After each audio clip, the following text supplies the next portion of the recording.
Alright guys, Hobo Yeti here. It snowed last night and my tent actually collapsed on me a little bit. Kind of a rookie mistake, but this was always supposed to be a temporary spot. So my tent is got a lot of snow on it right now. I'm going to fix that later, but it's not that big of a deal. It just means everything is a little cramped in here. Today I wanted to talk about getting a job. I get a lot of comments, people that are just like, just get a job, you bum. And they just don't get it. I mean, imagine you're in your nice cushy life and then suddenly you're homeless and you don't have any friends to, or support structure to stay at, you don't have any way of, so you're in a field, you've got, clothes on your back, maybe a couple of other items, maybe some camping supplies, and then living that way, daily getting food, daily getting water, and really just trying to make it, and then at the end of that month, go out and get a job, right? You're going to be kind of smelly, you're going to be disheveled. There's going to be aspects of you that are going to make it less likely for you to get a job than other people. I guess, when you're going to get a job, first of all, you're going for entry-level jobs. And, like high school kids get entry-level jobs. Imagine them trying to get an apartment with that kind of money. It's just not realistic. You can't get an apartment with an entry-level job. Not in this economy, not in the Pacific Northwest anyway. And, you're getting minimum wage. It's just not working. Anyway, there are some challenges, right? Challenges that other people don't face. It's like you're under duress.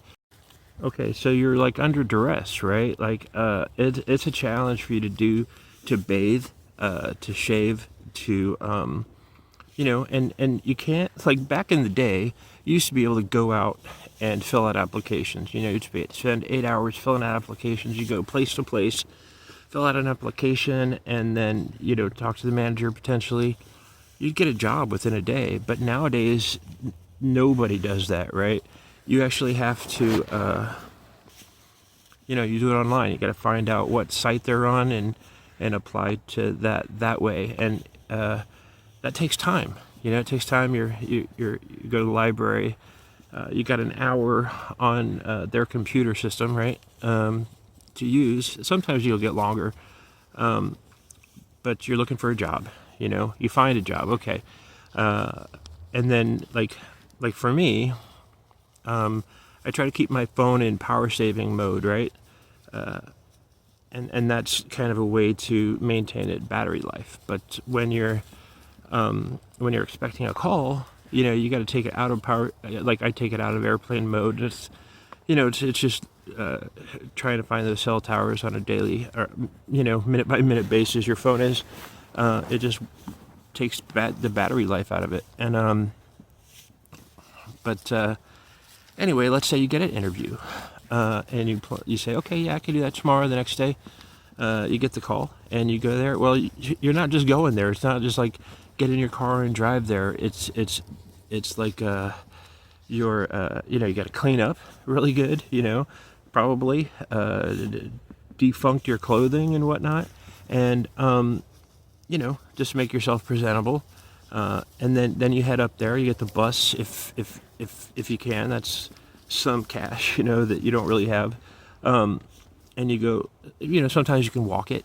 The thing is by the time you get to the interview, you've got this big ass backpack on your back, because that's your valuables that you're taking with you. You can't just leave that behind.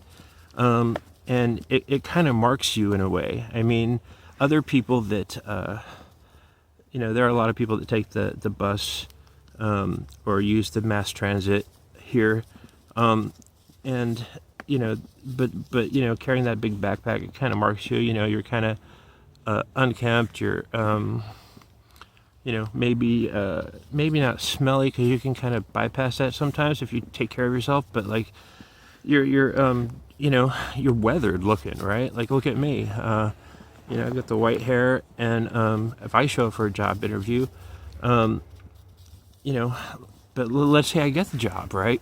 even bypass that, and let's say I get the job. Well, and that's unlikely.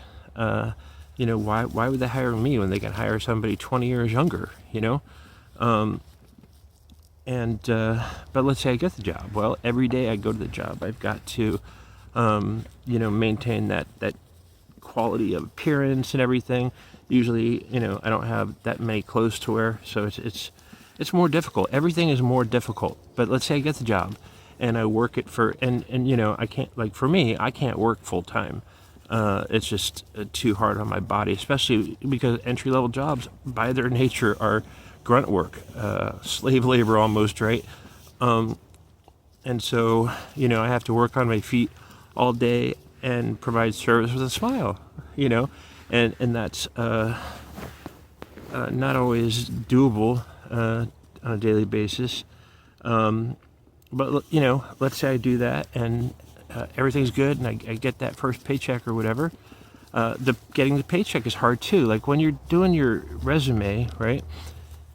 Like you have gaps in your employment, right? You've got, okay, well, I've been unemployed for 2.5 years now, right? Like, what do I do? Like, if you put that on your resume, guaranteed, like, nobody's going to call you back, right? Nobody's going to say, oh, you have, even if you explain it that you're homeless or whatever, people are not, they're not considerate with regards to that. Most times, if you have a gap in your resume, more than a month, they're not even going to call you. What I've learned to do is I've learned to, I'll put on there that I was an Uber Eats driver, right? I have been an Uber Eats driver in the past, but not recently. But that helps me cover the gaps. They'll ask for an address. Many times I just won't put an address, or I'll create an address. I'll just go on Google Maps and be like, okay, there's an empty field. What's that address? And I'll use that. The problem is that, if you're getting a check, that's fine.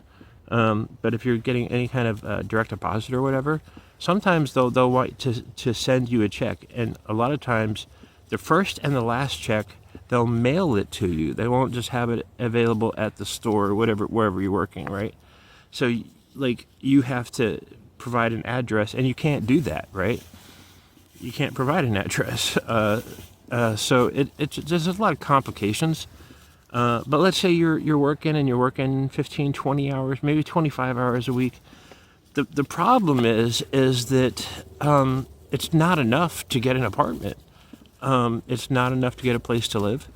And then let's fast forward that a little bit. Let's say you save up for a couple of years, living in your tent, making it work, and you decide you want to get an apartment. Well, you apply for the apartment, you get the application, and you have to provide personal references, a lot of time with the job too, personal references and residential, like where you've lived, so they can contact places that you've lived. And if you've been homeless more than, a year, it becomes a problem. They're not able to reach out to anybody. And I can't afford to throw down, $45 or $75 for the application fee each time just for them to turn me down. I mean, and then, you have a job, you have an apartment, let's say, right? And everything's going copacetic, everything's peachy, and you're working. But if you have, I have some disabilities, physically and mental, the depression. What if I'm out for a week and they decide to fire me? Well, I'm back to square one. I can't get, getting a job was kind of was kind of a thing that doesn't happen very often, I had to go, I might have had to go through 10 different interviews in a course of a month to get that job. And, I don't know, it's just difficult. Also, I have a cane that I carry with me all the time going to an interview with a cane and a big backpack, it kind of, people are like, oh, okay, yeah, we're not going to hire this guy. If he needs a cane, sometimes, like maybe a convenience store, you could get a job doing that. Carrying a cane around, maybe. Carrying a cane is always just a bad idea to get a job. And because they require movement, not just standing or sitting down or whatever.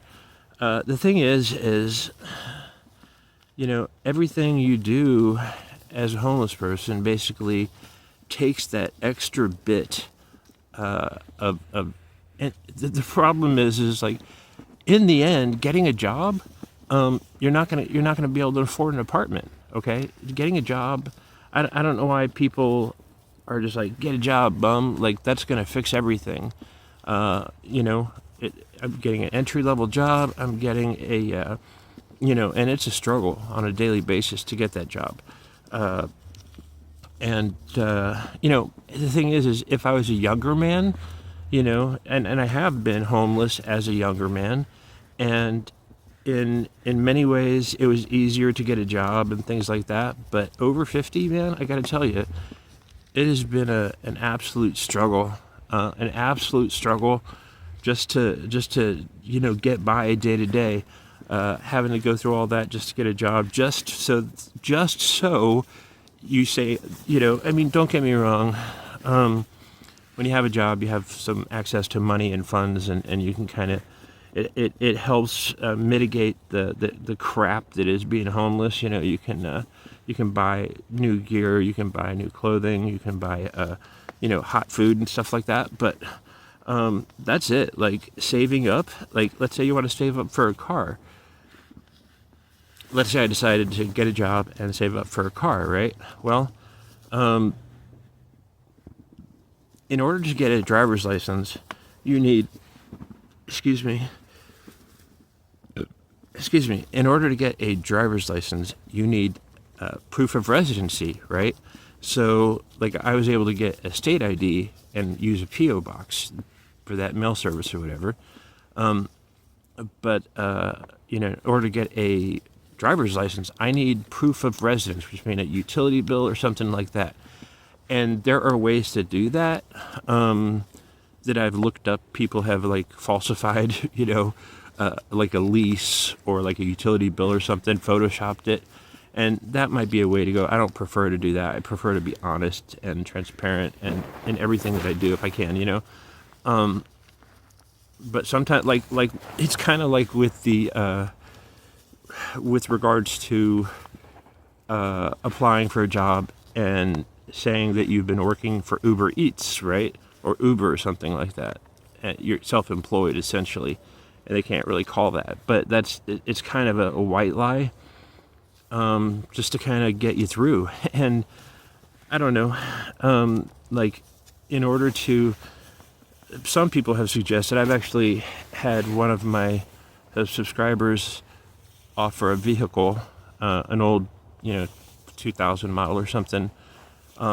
The problem is I can't get a driver's license. I don't have proof of address. So even if I was able to get that vehicle and drive it, 2,000 miles to get here, like, I don't have any way of getting a driver's license at all. But let's say I did somehow manage to get that. Then there's the registration that I have to get. Then there's, tag, title, license, whatever, insurance, gas, and then usually, back in the day, I remember back in the day, my first car was like $1,500, and it was in such good shape. But $1,500 nowadays gets you a car that's up on blocks with little puppies living underneath it, right? And grass growing out, right? The mechanic's special, and it's not realistic, any car that you get. That's basically under 2,000, I would say, is going to require at least, $500, maybe $2,000 to get it fixed up so that it's usable for the next 6 months or a year. That's, I was watching this this homeless movie, and it basically says, like, being homeless is a one-way street. There's a lot of ways in, or there's a lot of ways in to get to being homeless, but there's only one way out. And basically that requires, you know, if you have the ability to get out of being homeless, do so, and work toward that. But it seems like as I get older, there's not really, unless somebody takes me under their wing and under their patronage or whatever, and commits to sort of the long term, don't get me wrong, I appreciate all the support that donations people have sent me. They have gone towards really kind of helping my life, but it's basically just mitigating the suck, managing the suck. I don't know, but getting a job is not a solution. Telling me to get a job is not a solution. Even if I could get a job, I've got disabilities, and no, I don't have, people are like, well, why don't you just get disability? Well, the problem is like, I haven't gone to a doctor. Well, I mean, recently I did for the scabies, but I tend to stay away from the doctor, right? I don't, and so I've got these aches and pains and problems with my knees and my back and my mental illness and stuff, and I haven't gone to the doctor for that in 25 years. And the problem with that is, to get disability, you need a record of a history of something or problems with your body and stuff, which I don't have. So I can't get disability. And I can't really work a job. So when I worked at Fred Meyer last year, I worked there for a month and a half, 2 months, and 15 hours was too many hours. 4 or 5 hours a day, it was too much on my body. I was falling apart, and it hurt. I was in pain a lot, and they kept on wanting to give me more hours and stuff. I was just like, stop, I don't know. I don't know what the solution is. I know that getting a job is not a solution. It might help manage the suck for a little bit, but it's not something that's going to fix being homeless, and or even if I was able to get into one of those, somebody suggested try the tiny homes. They have those little villages, Hope Village or whatever, type deals. And the thing is yes, I could get into something like that, I'm sure, if I waited long enough. The problem is it's transitionary housing. It's not a solution. I mean, it's like a solution to help, right? So you stay there for 3 months and then you get transitioned into a house. Well, and they help you with a lot of aspect of things of getting a job. But for me, getting a job is difficult.